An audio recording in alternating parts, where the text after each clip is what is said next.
राधे राधे महाराज जी। महाराज जी, मनुष्य जीवन में आने वाली परिस्थितियों के समय भी जब उसे चारों तरफ अंधकार ही दिखाई दे तो नाम सुमिरन भजन आदि उस समय कैसे संभव है महाराज? क्यों नहीं, उस समय तो बिल्कुल ऐसे संभव है जैसे तूफान आ जाए, पहाड़ का आश्रय ले ले।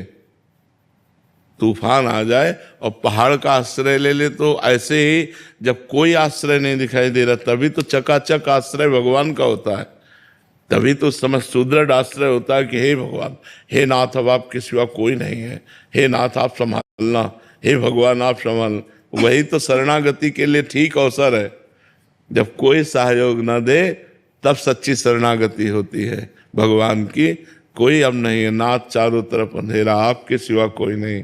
तो ऐसा कैसे हो सकता है कि संसार हमें साथ नहीं दे रहा और भगवान की याद हमें ना आवे?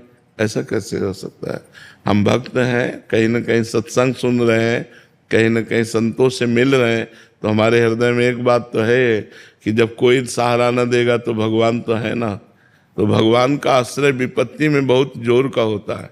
हे नाथ, अब आप ही बचाओ, हे प्रभु अब आप ही इज्जत रख सकते हो, हे भगवान अब आप ही हमारा सहयोग कर सकते हो। उस समय तो ऐसी प्रार्थना प्रतिपल होती है और एकदम तदात्म हो जाता है भगवान में जीव। जब संकट आता है, जब विपत्ति आती, पर वो जो भगवान का भजन कर रहा है, जो भजन नहीं करेगा वो मारा घूमेगा, उससे फोन मिलाएगा, उससे बात करेगा, उससे बात करेगा, निराश हो जाएगा, ज्यादा निराश हो जाएगा तो की सोच लेगा, वो भगवान की तरफ जाने की नहीं सोचेगा।